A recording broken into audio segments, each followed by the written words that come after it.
man.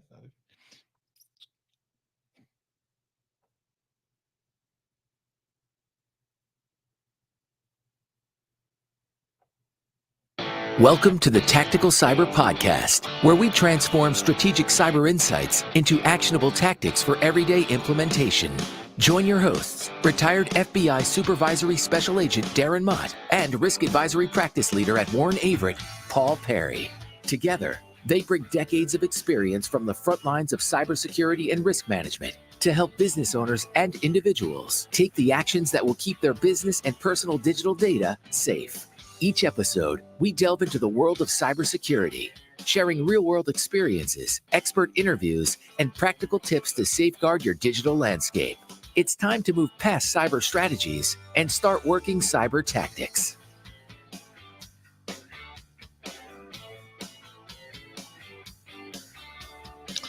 Hello, friends. Welcome to episode 2 of the Tactical Cyber podcast and live stream. I hope you enjoyed the audio issues I had at the very beginning as I continue to struggle and suck it with StreamYard on an ever increasing pace. So this is episode 2. I'm going to bring in my co-host, Paul Perry. Paul, welcome. That was an entertaining beginning.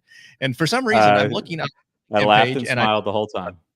We sat here for a half hour. I did nothing. I didn't look at my audio controls. I didn't do any of that stuff. So that was pretty fantastic.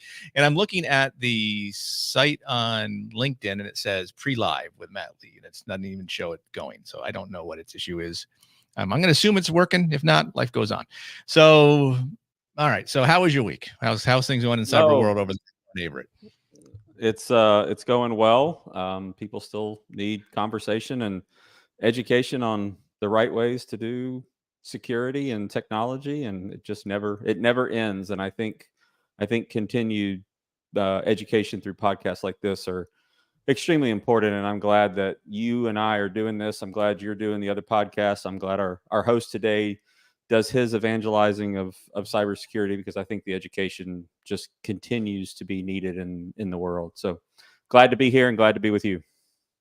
All right, great. Let's before we bring Matt in, Matt Lee, our cyber evangelist and genius of many things, let's talk about our articles we chose for the week. Let's start with yours, since you sent it first. So I'll bring it up for you. Just go ahead and talk a little bit about what this is regarding. Yeah, absolutely. The SEC looks like it's expanding its scope a little bit on what's considered internal accounting controls as it relates to cybersecurity. Obviously, a settlement, you can go out and read it. I think the important part of this is when companies have a breach, and yes, this is public company conversation, but I think it sets precedents for everybody else. But when you have a breach, and that breach is something to do not with your company, but a third party that you use, or not having sufficient oversight of those third parties, I think it just reiterates the fact that you've got to do vendor management. You can't outsource accountability. You can't outsource responsibility. Small businesses, small to medium-sized businesses all day long are using third parties because they just don't have the talent to get it done. But you cannot just say, hey, I've used a third party, they're handling it for me. We're starting to see more and more of these conversations, more and more of these settlements come out. And I think you're just going to continue to see that. So if you're using a third party, my tactical piece for right now is do your due diligence, make sure you know who you're using, make sure you know what controls they have in place. It's extremely important. You just can't outsource that responsibility all you want. Yeah. So last week I was doing 2 weeks ago, I did a presentation at another accounting firm. And at the end of it, I said, look, I make this offer to everybody. If you'd like a free hour of cyber consulting, I will talk to you and we can kind of talk through what your service looks like, what you're doing, and where you're, maybe need to improve. And so a very small single proprietor medical guy, his wife reached out. And so I talked to them, and they have all their stuff goes through a third party. And that was my one big thing for them is you need to go to that third party and say, okay, show me like your most recent cyber risk assessment. Like, have you done anything to show what controls you're using? I probably will never know the results of that, but I mean, that's where we're going to have to go, because there's just so many news reports of companies losing their data through the third party they stored the data with, right? And the more that people go to the cloud and more that people start to use third parties for everything because it's most efficient, sometimes it's more it's less costly for them. the more opportunities there are. And I have two soapboxes as it relates to cybersecurity. Education is one of them, and vendor management, know who you're using, is the other one. And I just think it's extremely important. All right, so let's go to my article. Is something I actually did a little micro pod today on. Corey Munson from LinkedIn. I'll give him a shout out because he's the one who brought this to me today, because he knows this is one of my big soapboxes, right? So the reason that this podcast came into existence was because of the unbelievable influx of strategies by the government and other entities to say we should do these things, so that would make everything so much safer. And this goes all the way back to 2021 when the executive order the current administration put out regarding cybersecurity, which executive order is largely kind of just a strategy. I mean, it does mandate the executive branch to do certain things, but whether they do or not, who knows? They generally don't. But one of the things in this was the Cyber Safety Review Board, which was supposed to be the same as the National Transportation Review Board, or transportation safety, whatever, the NTSB, right? So when there's a cyber incident, they will come in as a private public sector partnership. They'll come in and they will figure out what happened, and they will let everybody know so that we won't have this problem again. And this particular article is interesting because it talks about SolarWinds is what kind of drove this, right? And to this point today, this entity has never written a report on the SolarWinds attack. And the reason they say that it looks like there's some shenanigans between them and Microsoft, because it was a lot of Microsoft functionality was the problem. They did do a report, I guess, recently on the recent Chinese intrusion into the Microsoft executive email. I know they did a Log4j report, but again, has anyone gotten better because of these reports? No, because it's a big bureaucratic mechanism that is managed by DHS. And again, like I said in my little micro podcast, that's talking about DHS is another podcast down the road. But we do it. All these things come together with great ideas, but there's a lot of good idea fairies in the federal government, but unfortunately it never comes into good tactical application afterwards. Mm-hmm. It's got to be, you've got to do something. You got to just stop talking about it and let's do it. That's the big piece that people need to understand. In my argument, like, if you want to do this with these things, it's great. Hire investigators to do it. Like put together an organization that says your task is to go as a neutral third party and look into these things. Well, we lost Paul. Hopefully he'll be back soon. But while Paul is trying to reconnect with this let me bring in our guest for today. He is cyber evangelist, bearded wonder, host of the new Nerdy Bits podcast, right? Is that the new Nerdy Bits coming out? We have not officially renamed it the Nerdy Bits podcast, but that would be pretty dope. Thank you for the suggestion. I will definitely give you your rights when we do name it that. So yeah. All right. So Matt Lee, welcome to the podcast. Thanks for coming in. Yeah, absolutely. So Matt, there's Paul. Yeah. Hey Matt, sorry about that. All good, man. Nice to meet you. Nice. So Matt, tell us, y'all. Yeah, so thanks for coming on to the second episode. I know I appreciate when I reached out and said, hey, I'm starting this new podcast. There may be all of 11 people that watch it by the time it's all said and done, but we got to start somewhere, right? Got to start somewhere down the road. So Chase Cunningham was first, and so Matt Lee was only because you were out of town, you weren't available. That's a good one, though. That's a good one. Yeah. That's a good inaugural one. You'll look back after like episode 400 and be like, man, what did we let those guys in for? I mean, that Dr. Chase Cunningham, I get it, but Dr. Zero Trust, but not that Matt guy. Yeah. I digress. So tell us, for those who aren't familiar with your oeuvre, tell us about yourself, Matt. Yeah, so I actually started out in life in a bunch of different careers. I was in banking and finance and in mortgages and numismatic and non-numismatic gold. I traveled around with some Armenian guys and bought diamonds for a few years. And, I've been in a lot of things, but ultimately I wound up as a break-fix technician number 7 for a small managed service provider in the Midwest. And I worked there and went through every single role, right? And when I say managed service provider, to a lot of people listening today, I'm not speaking those corporate entities you're used to working with. I'm not speaking from a very polished, this service is being provided. I'm speaking about, and this will come up later in our conversation probably, the managed service providers serving the small to mid-sized business world, right? That entity that is the 42% or so of our GDP. And so I started in that. We grew it from just under $1 million to $3 million to $5 million to $6 million, merged to be $28 million in revenue, and ultimately I exited at $40 million in revenue and at a 14 times EBITDA sale price, and I got some of my shares off the table from my 11 years working there. But during that time, I was the only idiot that didn't back up fast enough, Darren. Like when they're like, "Who wants to be the security guy?" And so I was just the idiot. It might correlate to your career too a little bit, but the point is I just at one point said, "Yeah, I'll take on director of technology and security." And that meant I dealt with the handful of incidents we dealt with in that space for people. But back in the 15, 16, 17 timeframe, there really wasn't a lot of things SMBs needed to do other than get back to operational in that regard, right? There was no IC3 or other things that even compelled them to report. So during that time, we bought a small company called Voldemort. At least that's what I'm going to call them from now on forward. But that company was just over $1 million revenue MSP. It was when we were about 28 million in revenue.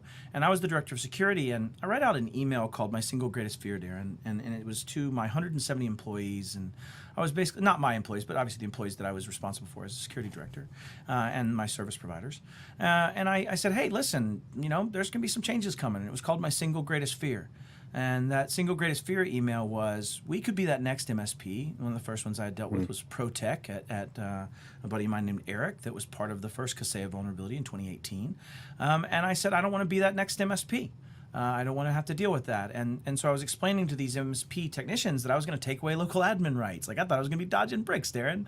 That I was going to be doing things along CIS frameworks and applying those principles of least privilege and making their jobs a little harder when all they care about is getting customers up and taking care of their people.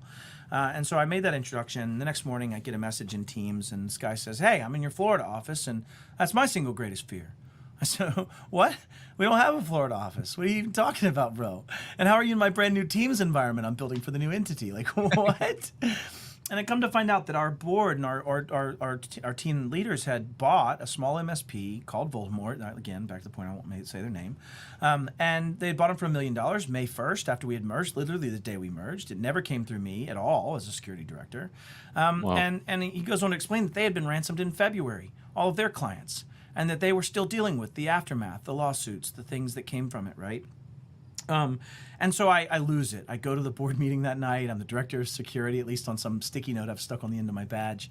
And I said, how did I not get it brought into this? Like either one of two things has happened. They fully failed in disclosure on due diligence, or y'all are greedy. and they ultimately went on to prove to me that I was right about the second one, in that we bought them arm's length. We only bought their assets. We have a indemnification policy against any loss. Don't worry your pretty little head, Mr. Security Guy. Right? And maybe nicer than that, but ultimately the outcome was the same. They didn't fire me. They were gentle enough to just talk to me about being an idiot and moved on. Well, Friday at 5:40 p.m., which I think either of you know what happens at Friday at 5:40 p.m., I get a text message from my VP of sales, and he says, Matt, your single greatest fear came true. And I said, hey, don't be a jerk. I was pretty mean yesterday, but don't play those games. And he said, I'm not. We have 1,200 endpoints that have just been detonated with Soda no Kibi, our evil ransomware gang. And we need you on a plane to X tomorrow for our single largest client, who also makes up 30% of our revenue. Anyways, I'll digress on that point. So what that started for me was really, Darren, and I know you've lived it, you've been in part of these things, but it began 18 months of lawsuits. It began 18 months of people trying to figure out how to recover, some not recovering, every client firing us, every employee quitting. As it turns out, they'd actually been ransomed 3 times. Their clients, can you imagine being a small to mid-sized business who loses their systems today, gets them back in 2 weeks, does it again next quarter, and does it in next quarter? Every one of them fired us. Every one of them settled or sued, at least in some capacitance with us on an exit of the contract. And ultimately, we lost all employees, which means we bought a $1 million company that is now a shell of nothing and no employees and no revenue and only dealing with that. And ultimately, it led to us being the signed affidavit from the North Texas office in Dallas of the, at least, arrest warrant that never happened for the FSB actor of Soda no Kibi. In February of 2020, I think it was, when the when the FSB, right before the Ukraine situation played out, was part of that. We were the signed affidavit on that. So, yeah, that's my origin. But I bet they had a strategy in place, though, on how to do stuff. Who's that? Which one? Voldemort. I'm sure Voldemort had a strategy. Oh yeah, they had it covered, brother. It was done. They had a strategy and no tactics. Actually, I don't even know if they had a strategy, if I'm honest. I was feeling you're being too giving. No, Well, Matt, I Well, can tell you're passionate. I can tell you're passionate about small to medium-sized businesses. It's something I deal with on my day as well. Sure. Your bio and LinkedIn talks about it. What specific aspects of that small to medium-sized business market is it that creates your passion? Where does that come from? I think it comes from this understanding that we have a problem to solve as a globe, not as a nation, not as the United States, not as a foreign countries and entities, but we've built technology that the victims of the configuration, build, and absolute wonders of capitalism and other global economies have created, where the victims are often the small business, right? Like at some point, why did we have consumer safety? Why did we have the false claim? Well, that one's Lincoln's Law, so maybe a little delineable. But why do we have those things to protect that end consumer? It's because they can't protect themselves. That is kind of the purpose of the tension between caveat emptor and when they cannot caveat emptor.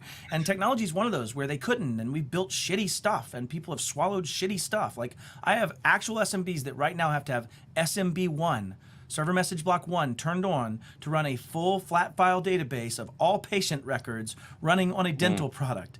And that's what they have to swallow. They're not mature enough to know the difference. They're ignorant of the builds and the things that went into it. So that's what drives the passion. I think probably, if I was honest though, Paul, I think if I'm looking at the problem and its scope, that the answers don't often come at the end of small business, but the expense of them. And what I mean by that is, why does a Microsoft or an AWS not just turn off some of these horrible features? Why do we not have those kind of things? Like at some point, it's because capitalism hasn't forced them to.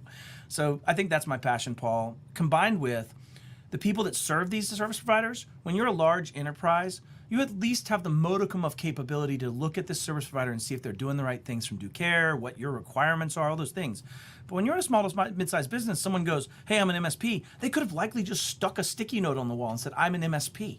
That's literally all they had to do to be that. So I guess that's probably the combination of it. I feel like I'm fighting for the little guy, is the way I would describe it. So, do you have any success stories where I'm ready. Second. Oh, sorry.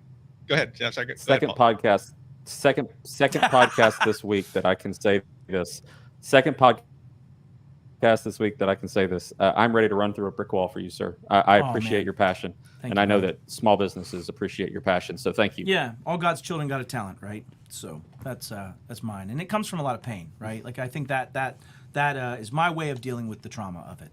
But thank you. So let's move away from some pain. And so, thank you. Thank you. What are some successes? Like give some successes where you were able to help small and medium businesses get to doing the right thing, to have the right tactics in place, to be able to say, okay, we know that we were at nothing here. Right. But then Matt and his group came in, and now they've done these things to help us get to where if a bad guy comes at us, they're going to look and say, well, this is too complicated. We're going to go down to our competitor that's not doing anything. One of the beautiful things about, and I was actually talking with my partner that helped me down this path. One of the beautiful things about being an organization worth $28 million that has had a precursing economic impact of $3 million from a mistake there is, boy, you get to do a lot of stuff without asking about budget. I was asked to teach this class about financial strategies for MSPs building cybersecurity practices. And I was like, I don't have an example. I had 28 million in revenue with a lot of people behind it, and I could just do shit. And so I did have an interesting play there that makes me feel a little disingenuous. But Darren, I was able to build in principles of least privilege. We were able to separate where my security team might be the identity creator, but my core services team is the one that assigns rights to an identity to be able to actually do something in a client environment. And we were able to do groups and separations and automation of what should Johnny have access to? Should Johnny have access to all 700 clients, 20,000 endpoints? Or should Johnny have access to the 25 companies he serves? And how can I make that a defensible argument? And what's interesting, Darren, and I'm not trying to beat on my chest here because I actually don't feel this aggrandized about it. I'm actually let down by this statement, is that I haven't worked anywhere else or seen anywhere else that's done the things we did as a small $30 million company with a bunch of idiots and one cockeyed bearded guy driving the security team. Like, I'm blown away by how lack of those standards exist both in enterprise all the way down to small to mid-sized business. And if you don't believe me, go look at the Cisco Talos write-up, right, by Talos on Cisco's breach. And you'll see 26 different CIS IG1s that are violated. Like it's the basics, man. It's the hygienic basics. So what are the pride things? I think there's the aspect of being able to build something that I now still hold as a model, even 5 years later, unfortunately, in that regard, from what we built during that time. So that's the win. I think when it comes to those SMBs, though, there's a by proxy win. Right, Darren, I've literally been the bad guy. I'll try not to tear up as I say this one before, but in reality, I bought a company that was the destruction of 26 different companies because we didn't give a shit.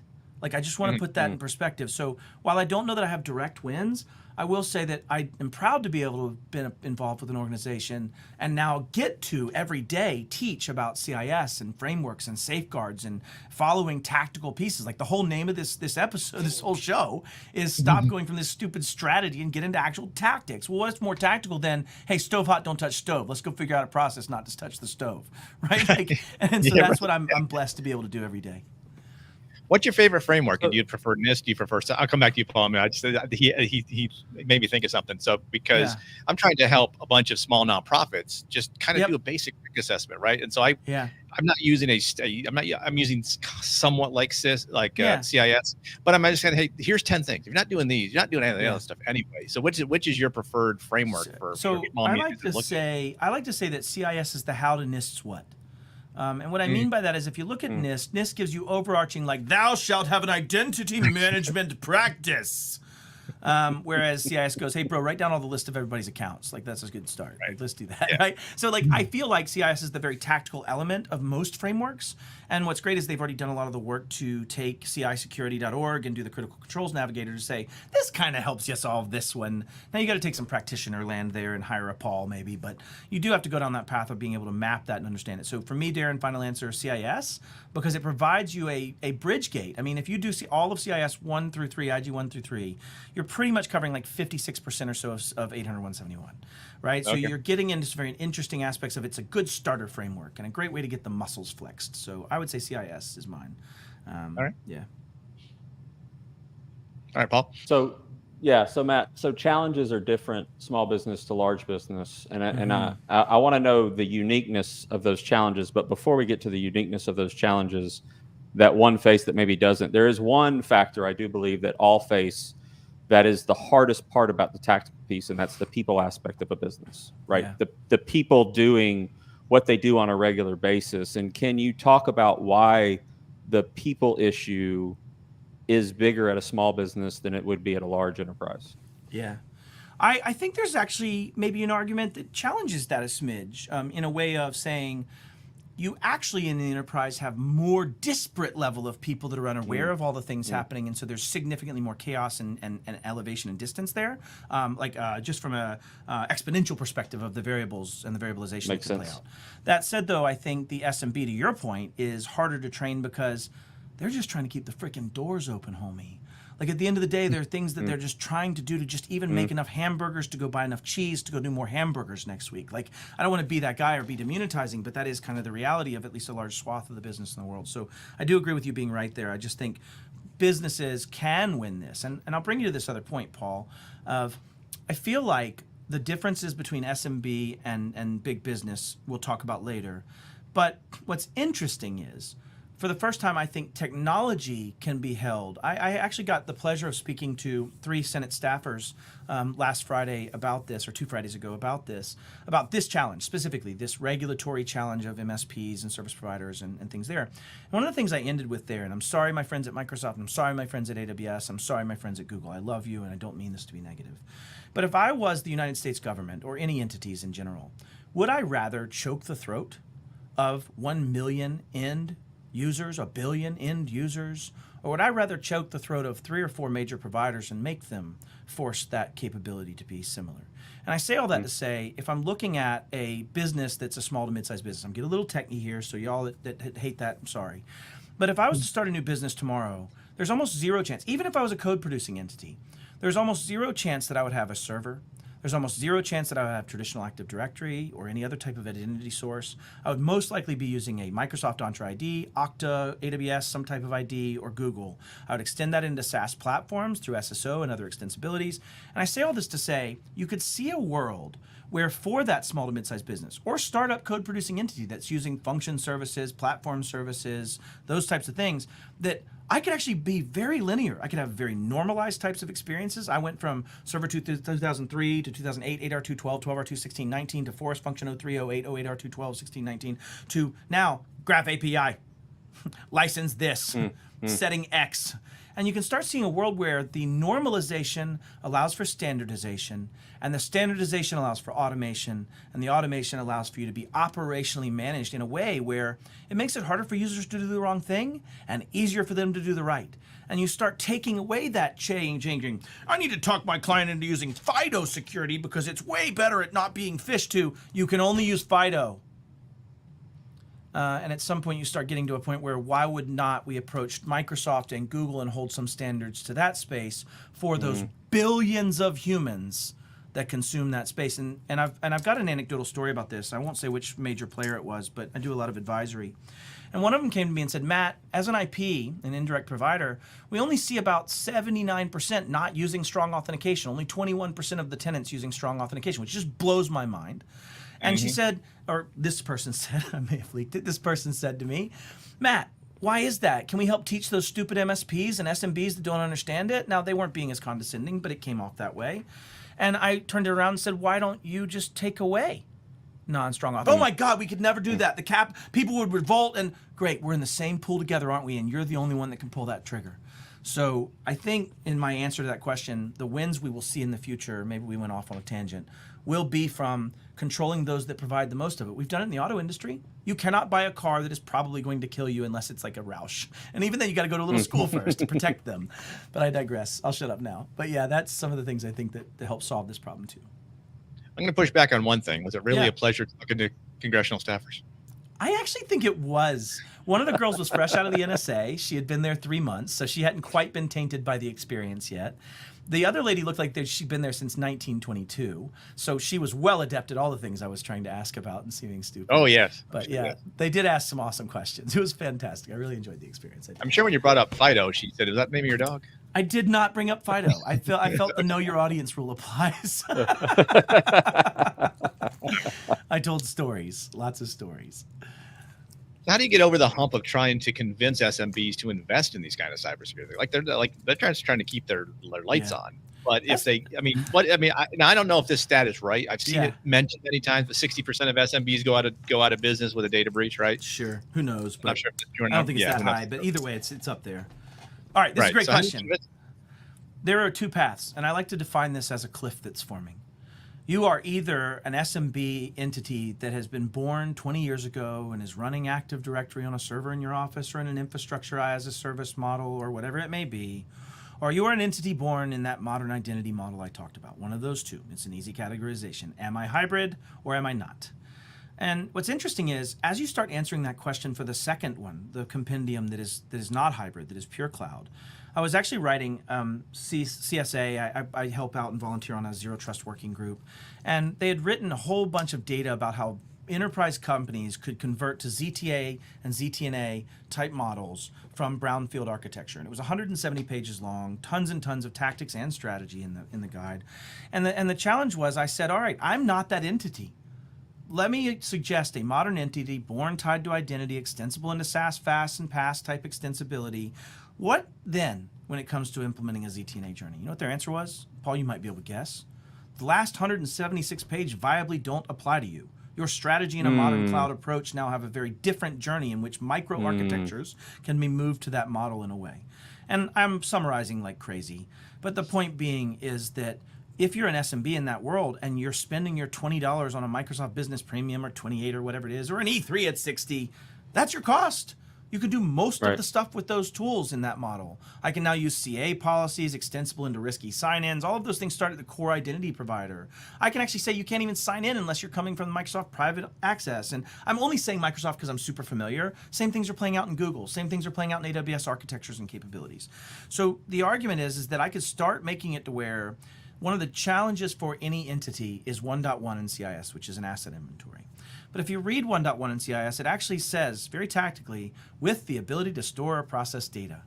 you get into a very interesting argument that if everything was behind that identity source, everything was behind needing to be Azure AD joined and an entity that we know and is cryptographically accurately this device and all of those things, your surface area for a small to mid-sized business and the costs associated with that transition into two things. One, that normalization and automation and standardization aspect I spoke about earlier, but also now the economies of scale of getting these MSPs regulated and at some point doing things the same way and at certain levels of standards. And I think that's probably the path that starts solving that for the SMB the fastest, is driving a certain standard adherence from those service providers that are supposed to be the helpers with SMB that they think they've handed everything to, which you cannot do.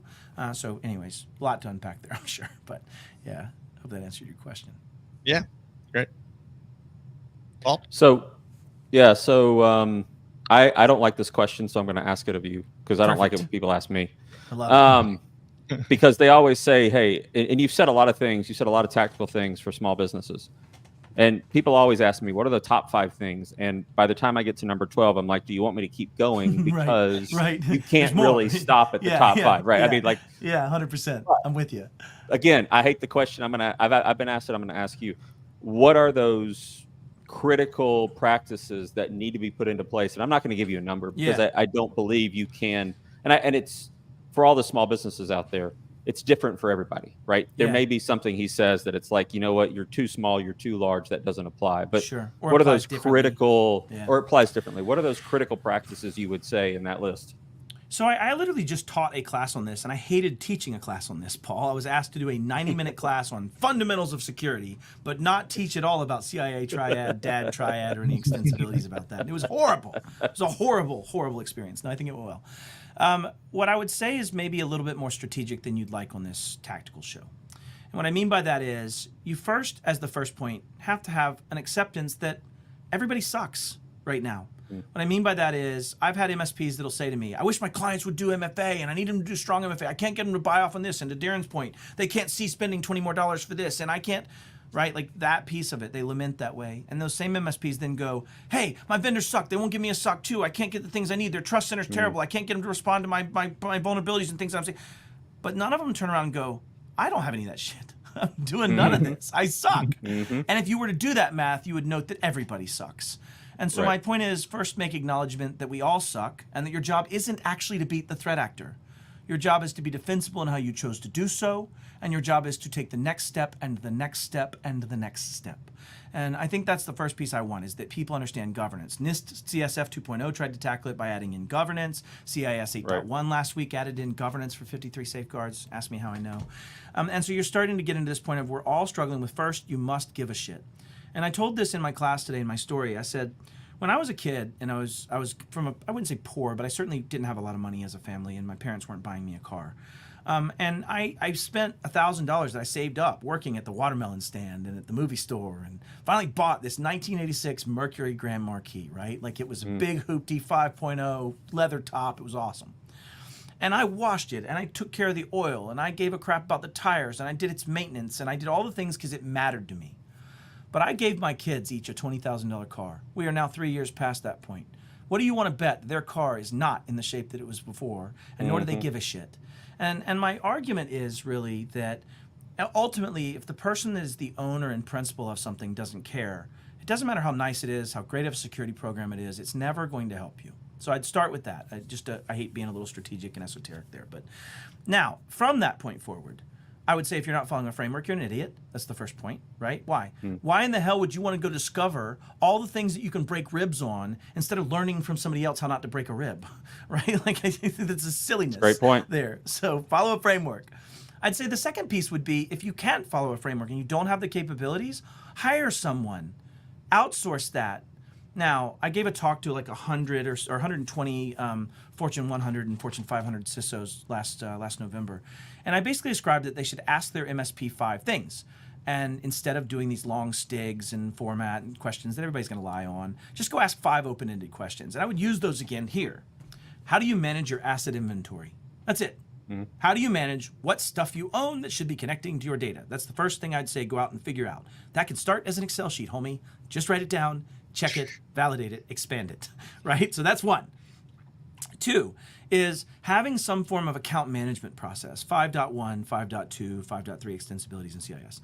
That is really saying, I need to know who, as an identity, is interacting with these assets and interacting with things in systems and software. Control 7, I would speak towards vulnerability management. How do you handle your vulnerability management process? Like when you own crap, how do you patch it? If that person comes back and says, we patch once a month religiously, whether you need it or not, it's like saying I shower once a month, whether I need it or not, right? So like it should stand out to you, a small to mid-sized business. I think after Control 7, I would speak towards asking if that partner or provider has an incident response plan. Do you even have anything that says, what am I going to do when I get punched in the face? That's it. And if it sounds like a stupid answer, then fine.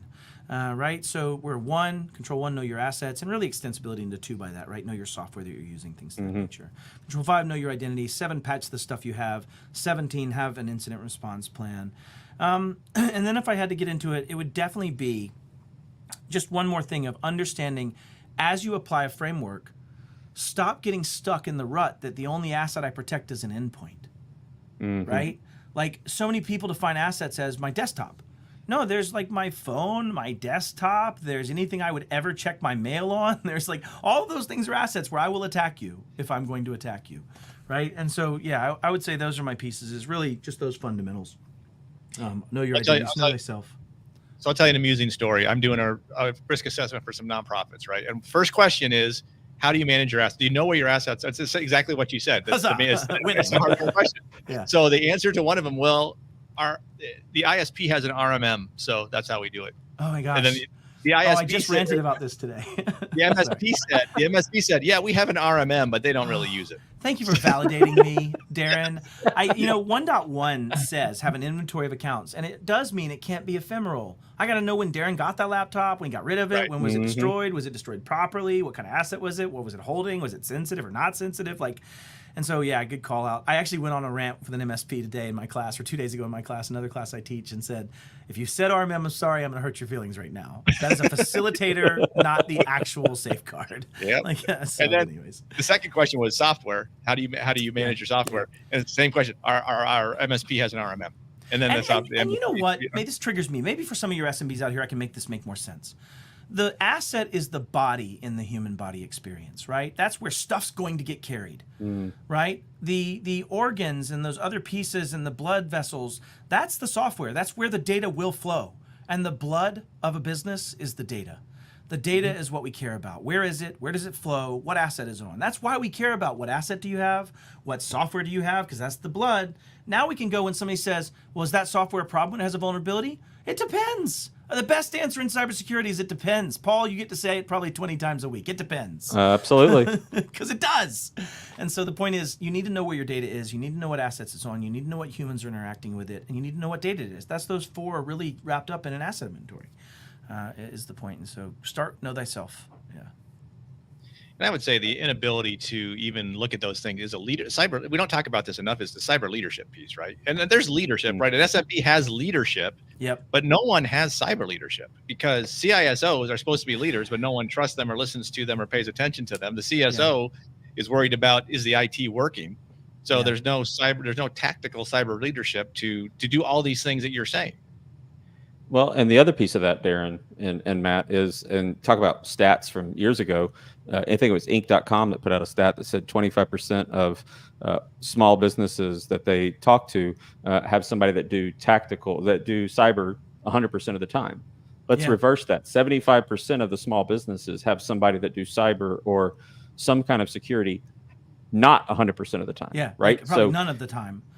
None of the time, but if somebody is wearing 3 hats, where are they going to focus their time? They're going to focus their time on the one that's on fire, which may not be cyber at the time, but it needs to be, right? So for small businesses, if you can get one person, right, and your opinion on this, if you can get one person that's all they do, that's where you spend some of your money. So Darren, you promised me when we first met years ago you would not bug me. But y'all got to stop reading my damn PowerPoint, Paul Perry, because my outro of that Security Foundations course is pick one freaking person. That's exactly it. And who is that person? I told this in a story earlier, but Matt Topper was my cohort when we were at that $28 million range. And he and I met for the first time with two separate practices that we had merged together. And what was interesting is I had been this guy in an early, this is 2016, 2017, 2018 timeframe, saying as an SMB, we've got to do these processes. We've got to separate duties. Or, as an MSP serving SMB, we've got to have incident response. We've got to do those things. Then I met Matt and he's like, yeah, we're doing all those exact same things. I'm like, thank God I'm not the only idiot, at least, right? But the understanding is, why did that work? It's because both of our CEOs had found attributes in me and found attributes in Matt Topper that said, that's the guy always saying we need to build up our processes. That's the guy saying we need to be better at this, and he's willing to do it on his side time. And so I think the point is, you pick that person, whether it's a third hat, a fourth hat, a quarter hat, or an outsourced hat in some ways. Now, I don't think you can fully outsource governance, but you can outsource some of that expertise and capabilities, right? You as an owner have to own the governance. But the point is, you can hand this out, and I think the argument is that you have to pick a champion inside your organization, and you have to fucking empower them. You can't just let them be a titular figurehead that's going to do stuff. You have to say, just to your point of the CISO, Darren, you have to give them the ability to CISO, or they're not going to CISO. And I think even at the small to mid-sized business level, if you can't empower an employee to own managing assets, managing interactions with the MSP and ensuring they're doing these things, like having some ownership, and at the MSP, and managing someone of the similar ilk to make you be better.